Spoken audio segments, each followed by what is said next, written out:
mengapa kamu berseru kepadaku, Tuhan, Tuhan, padahal kamu tidak melakukan apa yang aku katakan? Ayat 47. Setiap orang yang datang kepadaku dan mendengarkan perkataanku serta melakukannya, aku akan menyatakan kepadamu dengan siapa ia dapat disamakan. Ayat 48. Ia sama dengan seorang yang mendirikan rumah. Orang itu menggali dalam-dalam dan meletakkan dasarnya di atas batu. Ketika datang air bah dan banjir melanda rumah itu tidak dapat digoyahkan karena rumah itu kokoh dibangun. Ayat 49. Akan tetapi barang siapa mendengar perkataanku tetapi tidak melakukannya, ia sama dengan seorang yang mendirikan rumah di atas tanah tanpa dasar.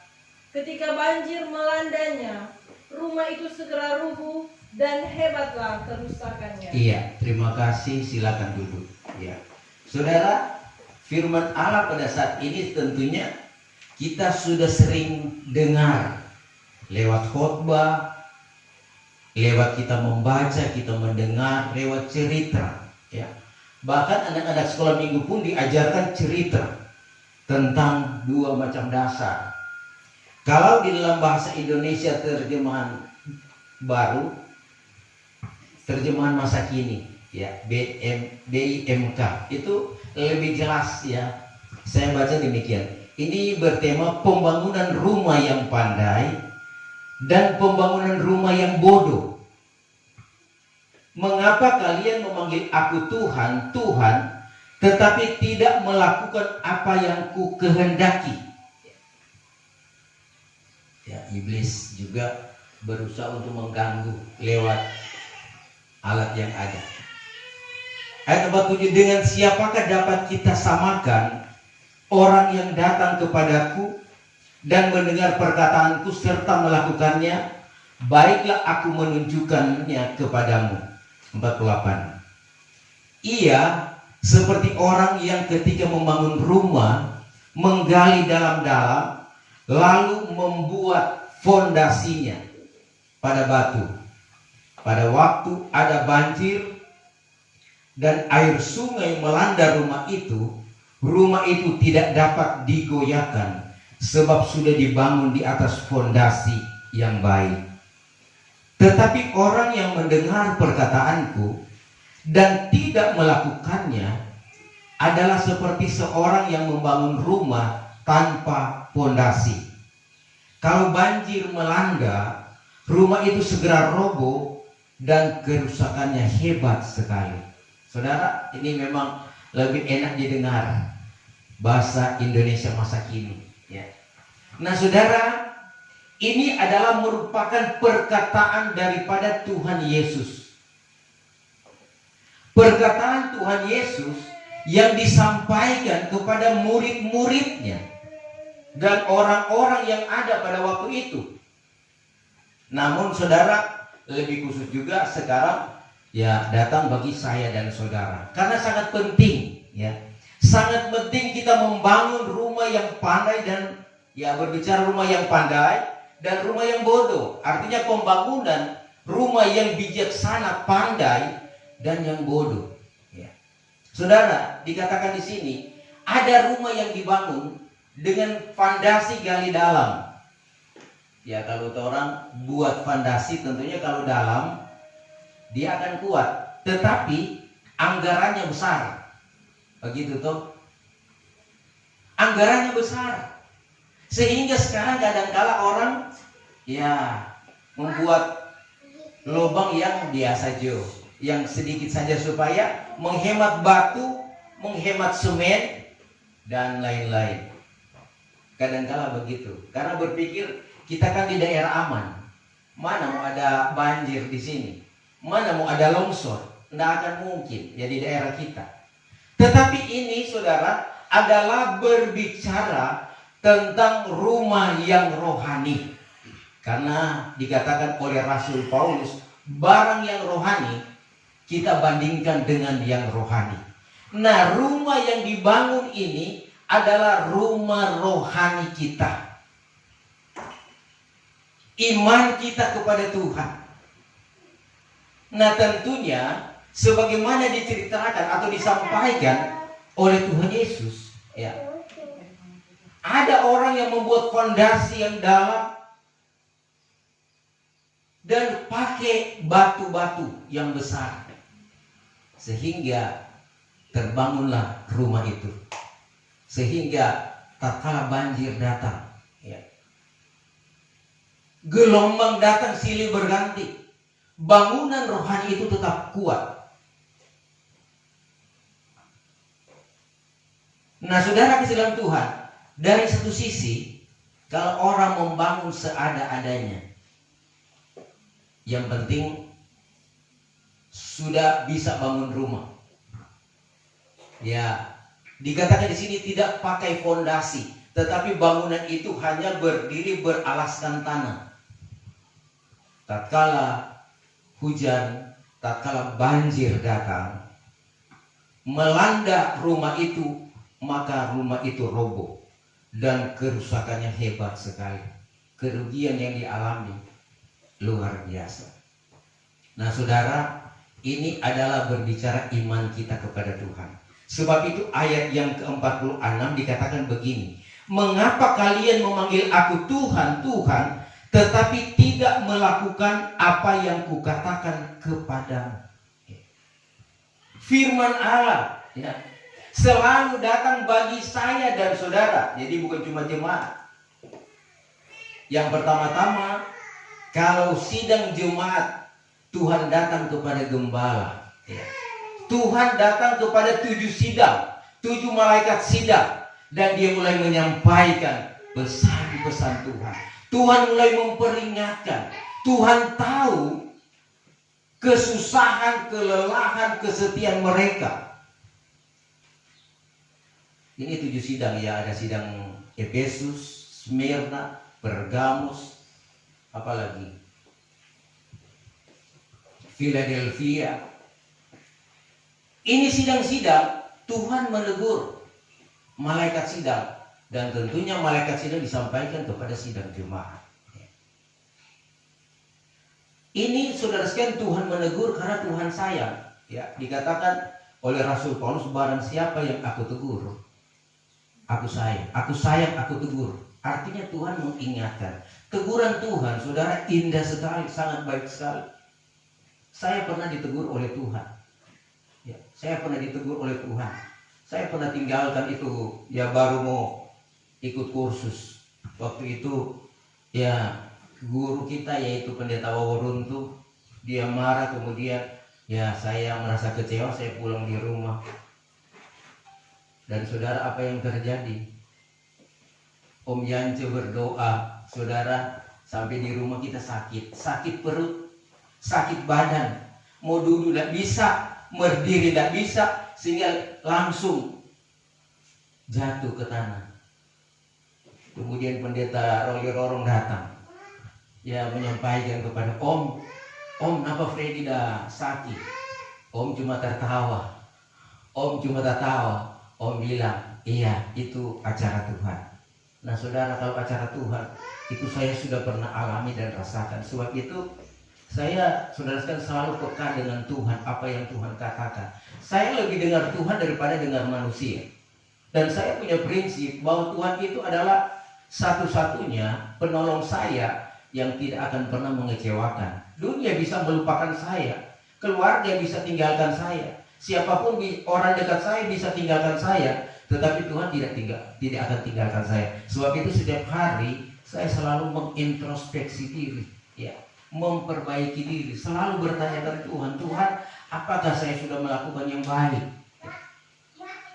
Karena sebagaimana Raja Daud pun dalam dia menjaga hubungan dengan Tuhan, ya, Daud mah disertai Tuhan. Dia selalu berdoa kepada Tuhan. 3 kali sehari dia berdoa, dia memuji Tuhan 7 kali. Dia bilang, selidiki aku Tuhan, periksa hatiku. Nah, kita mau mengerti kehendak Tuhan, mari kita terbukalah kepada Tuhan. Kalau memang salah, ya akui salah. Kalau benar, ya benar. Ya. Tapi kadang-kala kebenaran kita disalahkan orang. Sehingga kadang-kadang kita merasa kecewa, ya. Kita berpikir, aduh, sudah mengikuti kebenaran, orang lagi mulai, ya, tidak peduli, orang tidak mau lihat lagi, bahkan keluarga meninggalkan kita.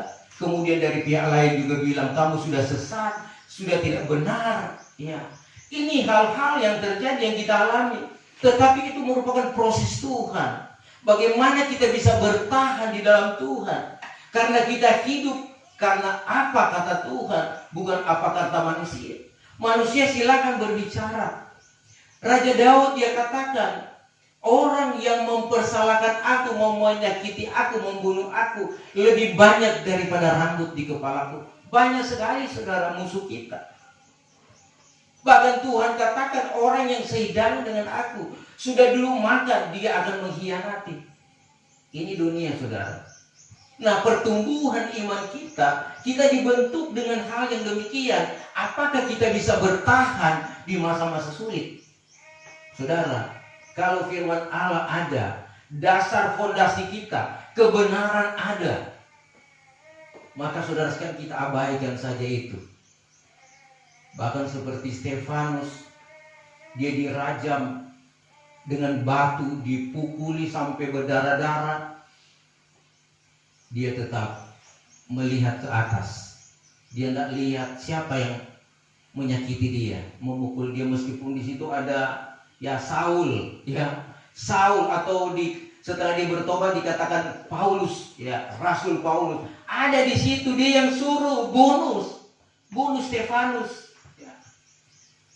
Tatkala Stefanus dalam keadaan sekarat, berdarah-darah, tidak berdaya, orang mana dibilang sudah hampir mati, ya.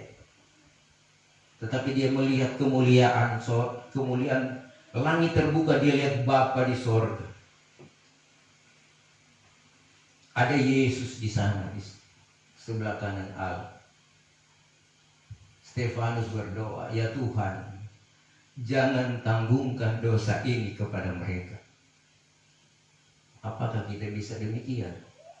Tatkala orang menyakiti kita, kita bilang, binasakan dia, usir juga dia, keluar, ya keluarkan saja. Kalau perlu cari orang, amankan. Jadi penghalang, jadi menghalangi pekerjaan Tuhan, atau menghalangi saya dalam usaha, mengambil saya punya hak, saya punya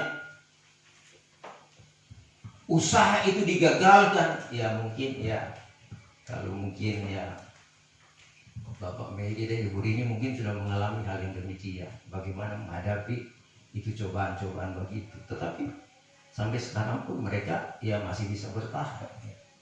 Yang lain-lain juga harus mengalami yang demikian. Ini kalau kita di dalam Tuhan. Nah, ini ditentukan dengan dasar iman. Kalau kita benar-benar percaya kepada Tuhan, jangankan cuma angin, jangankan banjir, badai sekalipun, kita akan tetap bertahan. Karena ada kebenaran. Sebab itu kebenaran firman Allah selalu mengingatkan kita setia datang kepada Tuhan, beribadah waktu Tuhan yang kita sudah tetapkan. Mari kita datang. Tapi kadangkala saudara, mungkin tanpa kita sadari, kita sudah mengambil waktu Tuhan. Tuhan so kasih banyak hari, 1 minggu berapa kali kita datang kepada Tuhan. Mari kita hitung-hitung. Kita sudah menjadwalkan acara-acara. Kemudian waktu yang banyak kita pergunakan untuk kegiatan pribadi atau keluarga. Dan kemudian waktu yang sekecil itu pun kita masih potong-potong. Dengan terlambatlah, ya memang juga gembala kadang-kala terlambat, ya. Pulang cepat. Tuhan melihat saudara, ya. Tuhan memperhatikan hati kita. Karena dikatakan saudara sekalian, ya, dalam Wahyu pasal 11, ukurlah baik Allah dan orang yang ibadah di dalamnya.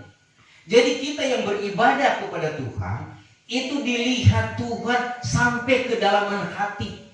Apakah kita dari awal sudah mengikutinya? Ataukah sementara ibadah, pikiran kita masih di rumah? Pikiran kita masih terpikir ke pekerjaan sebentar. Tetapi di sini tidak ada yang berpikir begitu. Amin. Dan ini Pak Sabar ini kok hujan, sudah mau hujan ini hari. Ya. Jadi Pak Sony jangan khawatir. Tuhan kasih panas supaya bukan cuma tuh cingkir tuh kering. Masalah dia orang kering. Kalau Pak panas. Nah ini saudara sekalian, Tuhan mengingatkan kita. Semua Tuhan punya. Ya. Sebab itu kalau Tuhan berkati orang, mari kita pergunakan dengan sebaik-baiknya untuk memuliakan Tuhan. Tapi jangan sampai ini berkat ini menghalangi orang datang kepada Tuhan. Ini ujian, saudara. Kalau orang tidak beriman, ya dia pikir, ya panas begini biar jo. Orang naik cingkir, baju murjo.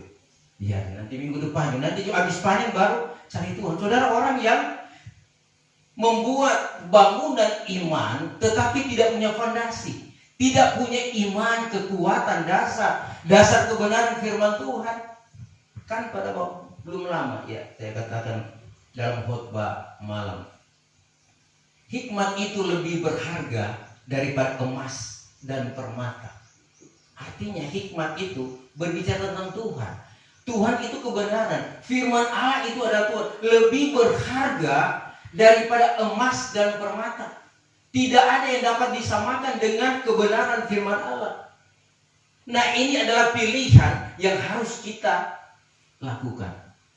Mana kalau mau pilih Tuhan atau mau pilih yang lain itu. Ini tentunya mari kita introspeksi diri. Karena saudara, hidup kita sebetulnya punya tujuan. Tuhan menciptakan saya dan saudara punya tujuan. Di dunia kita hanya sementara. Dalam saudara sekalian perjalanan iman, perjalanan kita ke surga. Jadi jangan ada yang berpikir ya saya selama-lamanya ada di dunia.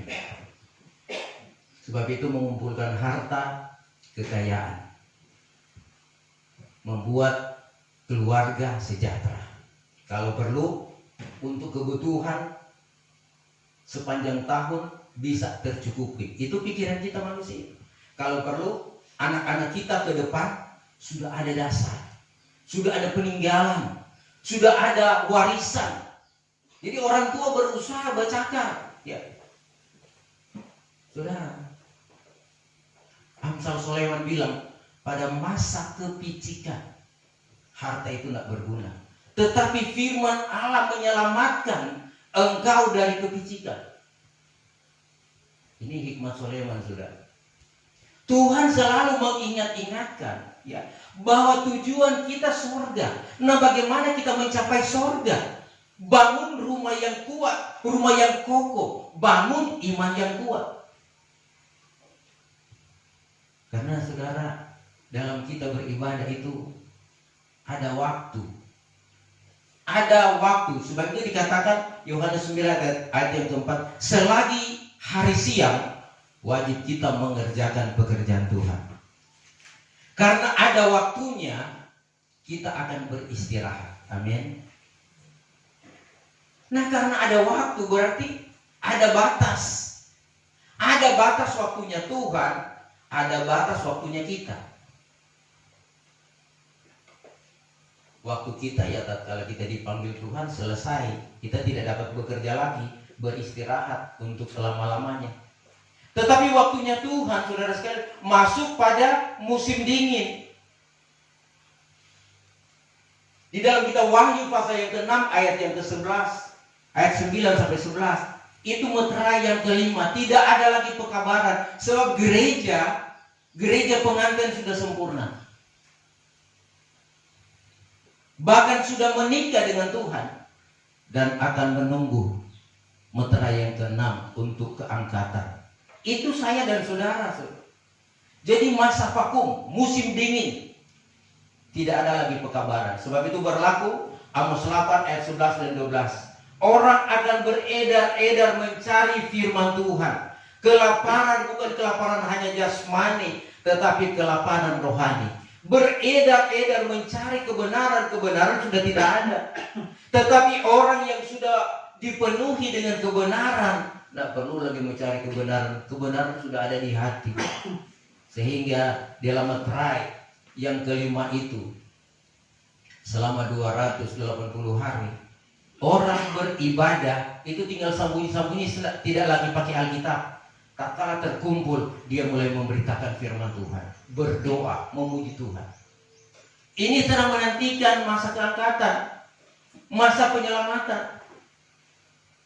Sebab itu firman Tuhan bertambah-tambah dalam hati. Kalau firman Allah bertambah-tambah, karena memang perlu firman bertambah-tambah. Semakin kita mengenal Tuhan lebih jauh, lebih luas, lebih dalam, apa maunya Tuhan, kebaikan Tuhan, kasih sayang Tuhan, Dia tidak pernah meninggalkan kita sedetik pun, kecuali kita meninggalkan Tuhan. Amin. Pernahkah Tuhan meninggalkan kita? Tuhan tidak pernah meninggalkan kita, kecuali kita yang meninggalkan Tuhan. Tapi tatkala kita pun menjadi anak terhilang, Tuhan dengan kebaikan Dia cari, mana anak-anakku yang hilang, kembalikan. Nah saudara di dalam Tuhan, Paulus juga mengingatkan saudara bahwa bangunan rumah ini harus kokoh, berakar di dalam Tuhan. Kalau orang-orang Yehuda, orang-orang yang terluput daripada penawanan, mereka adalah saudara orang yang beruntung. Sebab itu tatkala mereka diluputkan oleh Tuhan dari badai dan bencana, mereka apa yang mereka lakukan? Coba baca 2 Raja-Raja pasal yang ke-19 ayat 30.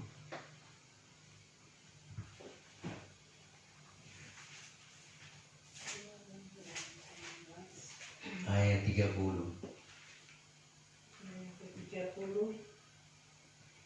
Dan orang-orang yang terluput di antara kaum Yehuda, yaitu orang-orang yang masih tertinggal, akan berakar pula ke bawah dan menghasilkan buah ke atas.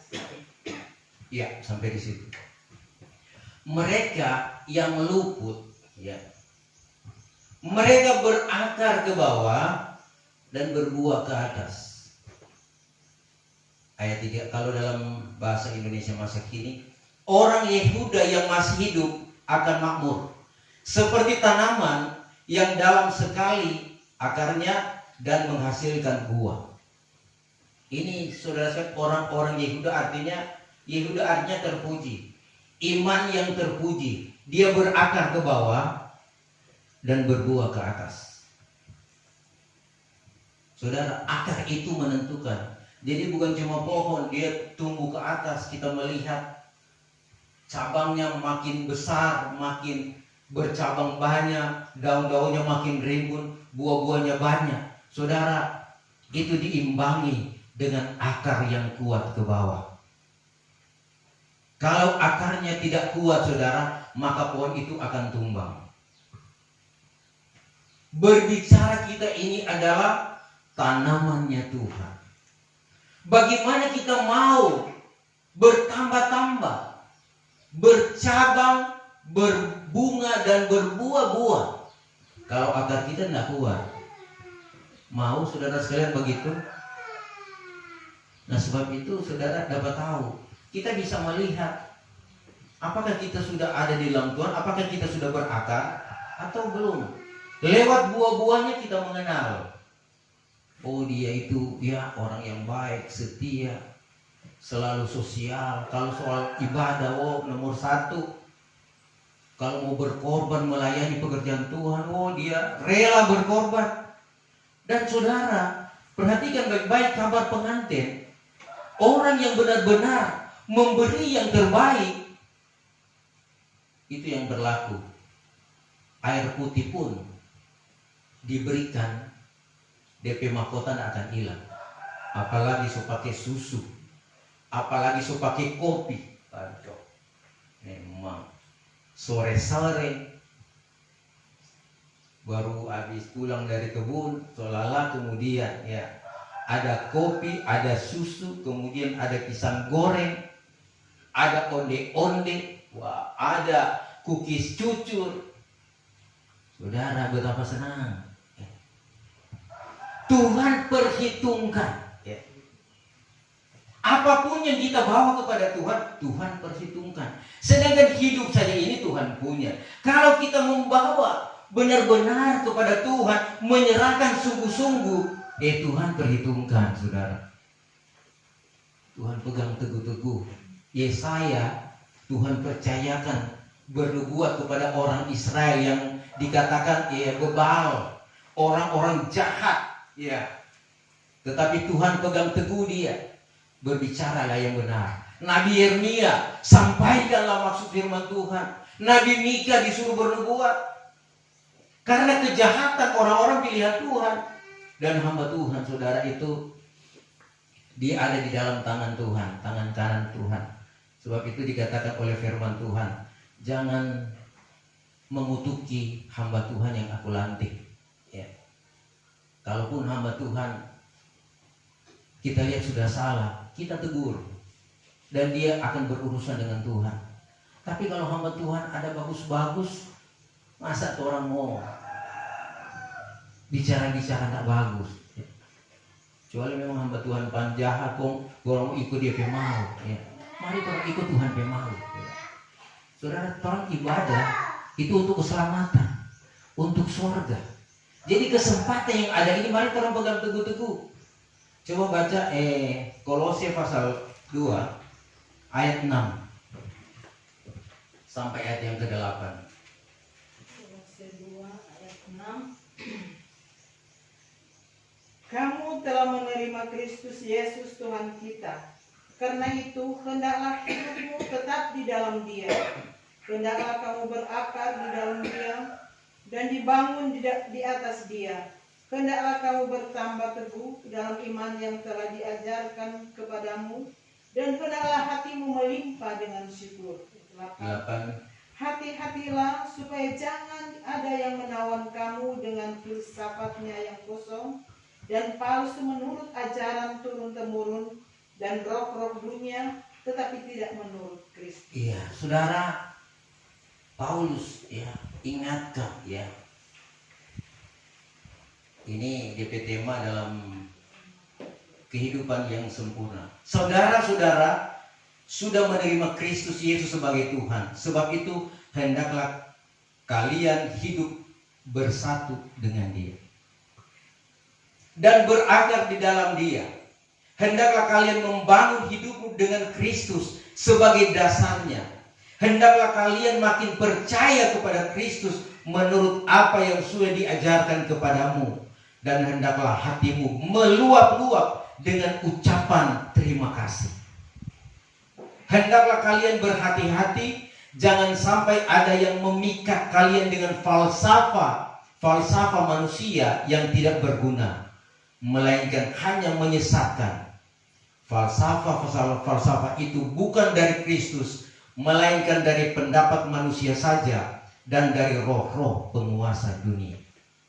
Saudara, ini kita perlu ingat baik-baik ya. Mari kita tetap bersatu dan bertambah-tambah dalam Tuhan, berakar dalam Tuhan, artinya semakin kita mengerti apa maunya Tuhan. Jangan sampai kita dipengaruhi dengan filsafat dunia. Jangan sampai kita dipengaruhi dengan omongan-omongan orang. Omongan dari kakak adik kita kadangkala mengecewakan. Orang tua kita kadangkala mengecewakan, menghambat kita, kadangkala anak-anak kita, cucu kita mengecewakan. Saudara, jangan kita terpengaruh ya. Karena kita memang, saudara, diperhadapkan dengan ajaran-ajaran yang ada dalam dunia ini. Kita tahu ada ajaran-ajaran filsafat manusia, pengajaran-pengajaran manusia, doktrin manusia yang tidak sesuai dengan doktrin Tuhan, doktrin Alkitab, itu salah. Nah, kadangkala kalau kita terlalu percaya pada doktrin manusia, kemudian iman kita atau dasar iman kita tidak kuat, kita akan terpengaruh. Jika kita terpengaruh, saudara, kita akan meninggalkan kebenaran yang sesungguh-sungguhnya. Kita akan meninggalkan Kristus. Sebab itu dikatakan oleh Rasul Paulus kepada jemaat yang ada di Ibrani, ada beberapa sidang jemaat sudah memilih mencari hamba-hamba Tuhan, untuk menyenangkan hati mereka. Bikin perhimpunan ya untuk menyenangkan. Kalau cuma untuk menyenangkan manusia percuma, saudara. Amin. Tapi kalau Tuhan yang dimuliakan itu luar biasa. Ini hanya mengingatkan. Firman Tuhan cuma mengingatkan. Ada juga pengajaran setan-setan, melarang makan ini, makan itu. Dan setan-setan membuat mujizat. Kadang-kadang kita terpengaruh dengan mujizat-mujizat setan. Ya. Tuhan sudah katakan Matius 24, kalau ada yang bilang, oh kenapa Tuhan ada menampakkan diri di situ, di atas awan-awan, ada DP model sama dengan Tuhan, ya, sama dengan malaikat, ya. Kita mulai percaya, kemudian keluar di Google, ada di dinding rumah, ada di rumah sana, ada dinding, dia berbentuk itu seperti Tuhan Yesus. Matius 24 dia bilang, kalau orang katakan ada di sana, jangan percaya, jangan pergi ke sana. Nah ini iman, saudara. Harus kuat iman. Ya. Saya memang berusaha berdoa, Tuhan kuatkan iman sidang jemaat. Jangan sampai usaha selama ini sudah dilakukan cuma karena dengar suara manusia, suara setan, dia mulai mundur, ya, mulai tidak setia, mulai tinggalkan kebenaran. Saudara, siapa yang rugi? Ya. Sebab itu kita akan rugi sendiri. Ya, dikatakan menyesal itu tidak datang di awal, tetapi menyesal datang di akhir. Ya. Kalau awal itu apa?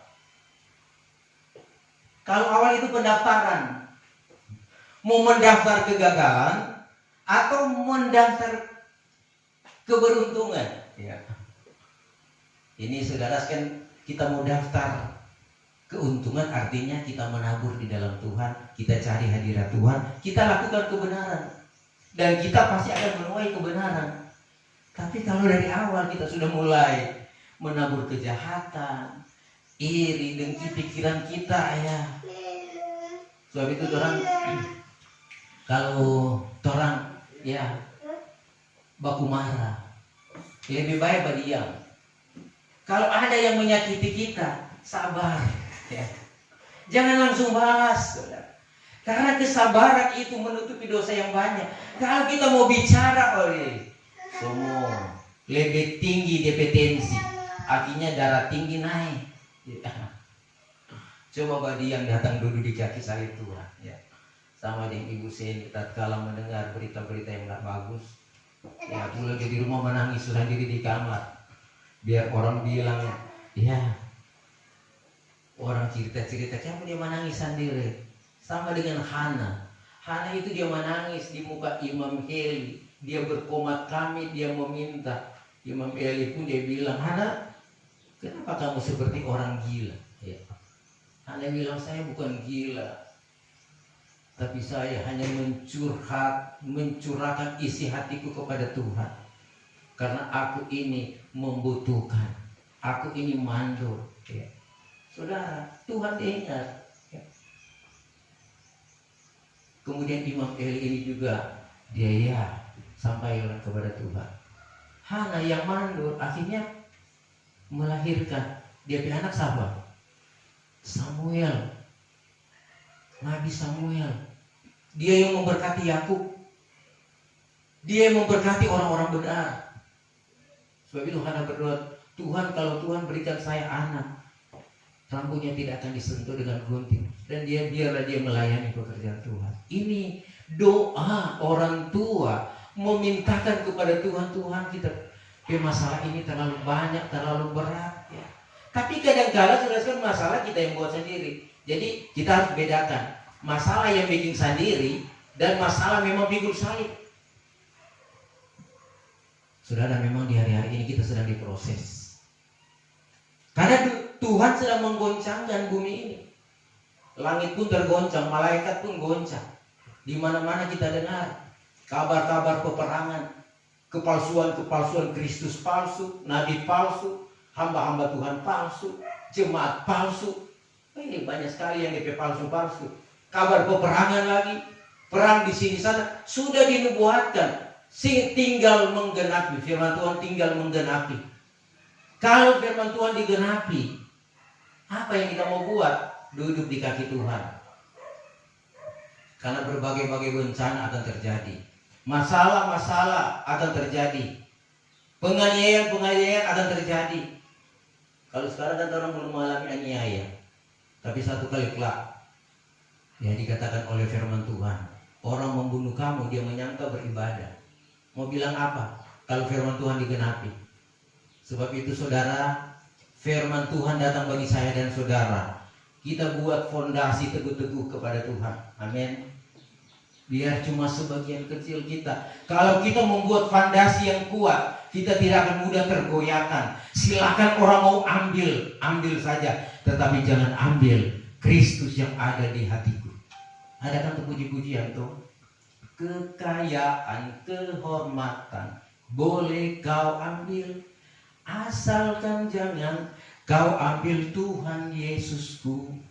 Apapun terjadi, bukan tetap tersenyum.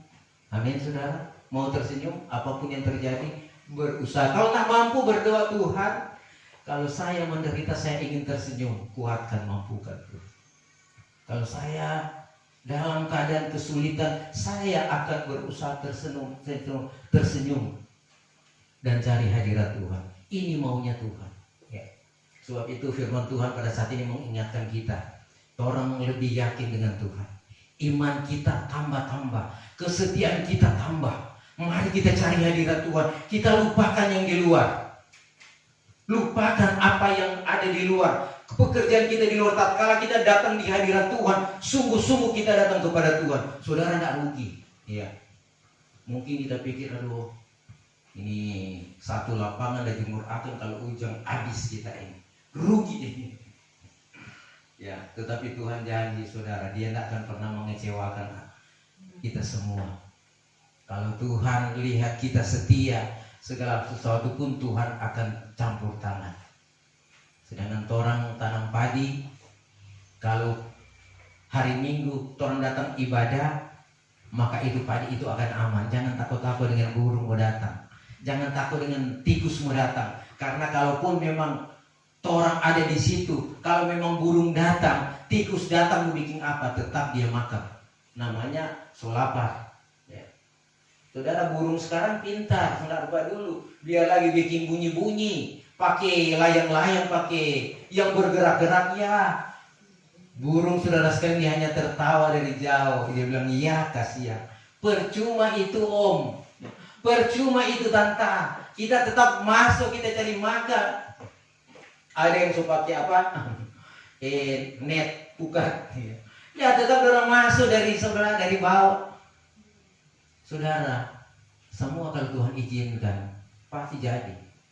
Jadi orang mau jaga sampai bagaimana dalam kehidupan ini? Selain berpadan dengan firman Tuhan, kita berada di pengajaran yang benar, di dalam kepemimpinan yang benar. Apalagi yang kita mau ragukan, saudara. Sebab itu setialah sampai pada langkah yang terakhir. Mau setia sidang jemaat? Ini maunya Tuhan. Jadi jangan kita kacaukan pikiran kita dengan hal-hal yang tidak baik. Tetapi mari, tatkala ada masalah, masuk di kamar berdoa, serahkan kepada Tuhan. Ada pergumulan, duduk di kaki Tuhan. Saudara, percayalah kepada Tuhan bahwa di mana kita mengeluh, Dia ada di situ. Kita meminta, kita mengetuk pintu. Ya, Tuhan membuka pintu. Tuhan mendengar doa kita. Tetapi satu hal, doa kita tidak didengar kalau kita berbuat jahat, berbuat salah, atau mulai lalai kepada Tuhan. Tuhan memberkati kita semua. Mari saat ini kita akan datang menyembah Tuhan dalam roh.